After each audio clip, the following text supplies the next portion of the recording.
We're talking 90s comic goodness in this video.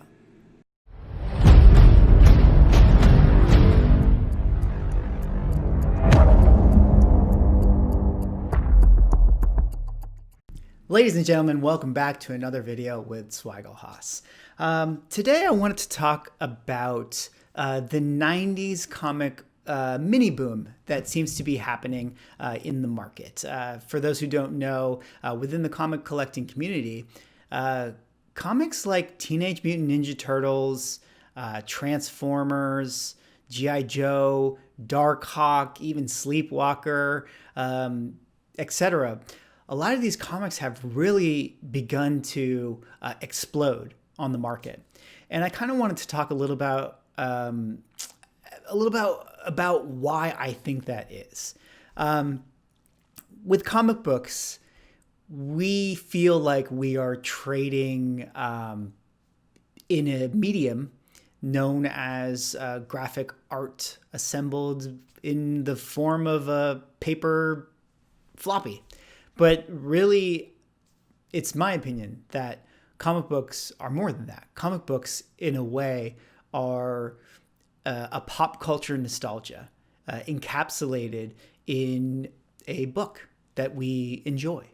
And one of the reasons I believe there's been a boom in some of these properties like Teenage Mutant Ninja Turtles or Darkhawk or what have you is because in their own way, these books are nostalgia.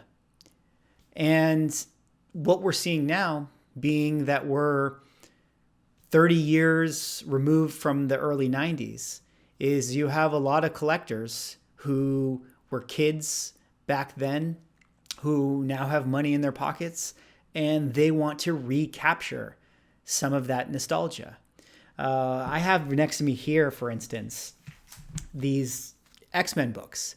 Now, these are always memed on for being the most successfully selling book in the history of comics.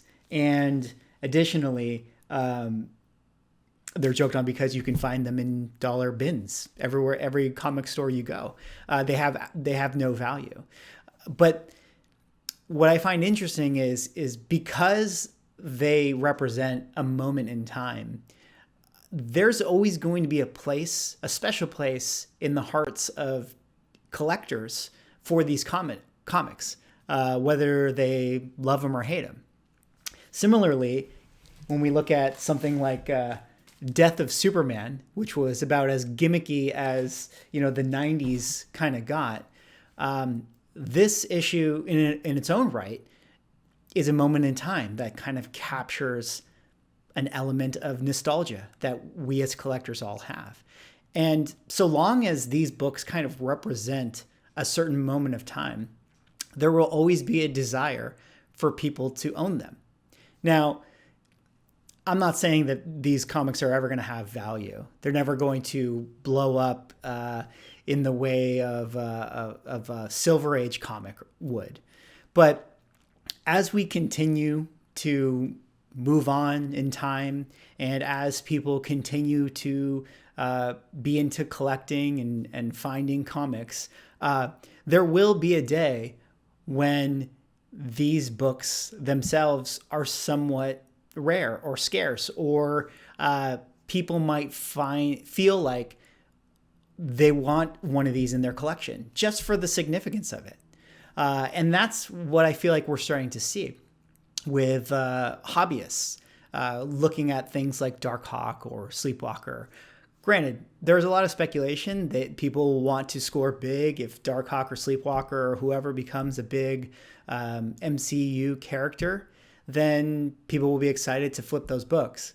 But more and more, I believe people want to have their own copy of these things because they represent a certain time in our culture.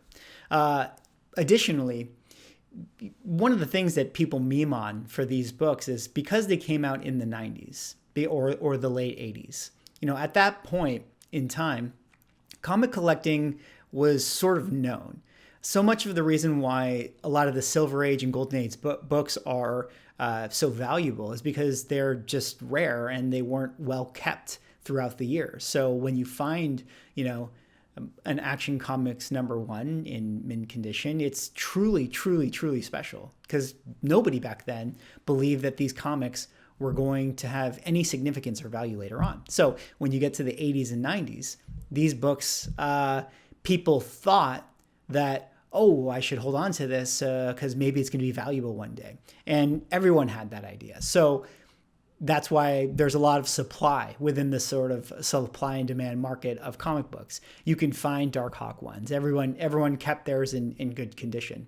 But to that same point, one thing that I think is really interesting about these kind of late 80s, early 90s books is that you have to remember, these are the last comic books that happened at a moment in time where there was no internet. So I would actually make the argument that nostalgia as we know it, pop culture nostalgia as we know it, the last era that could potentially exist in might just be the early 90s.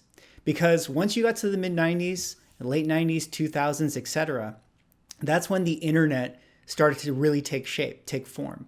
And anything that, you want to research or reclaim or find can now really be found on the internet. Or the people who maybe grew up on some of those properties that came out in the late 90s or 2000s, those people, they have access to it on the internet. They can find that fix or they can find that thing that they're searching for when trying to recover that nostalgia.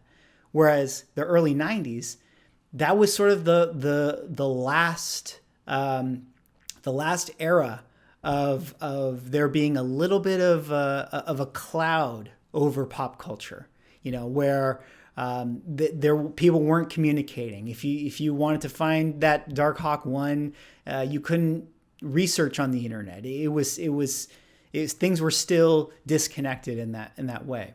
And for that reason, that makes some of those comics in that era still a little bit hard to find. And people, for that reason, are going to have that emotional connection to those comics. So anyways, I just wanted to kind of get my 12 cents out there, so to speak, and talk about, what I think is going on with these kind of 90s comics boom and where I think it's going. Because honestly, I don't think that this is a fad. I actually think that this is the beginning of their solidification into the collector market. But I could be wrong. Let me know what you guys think.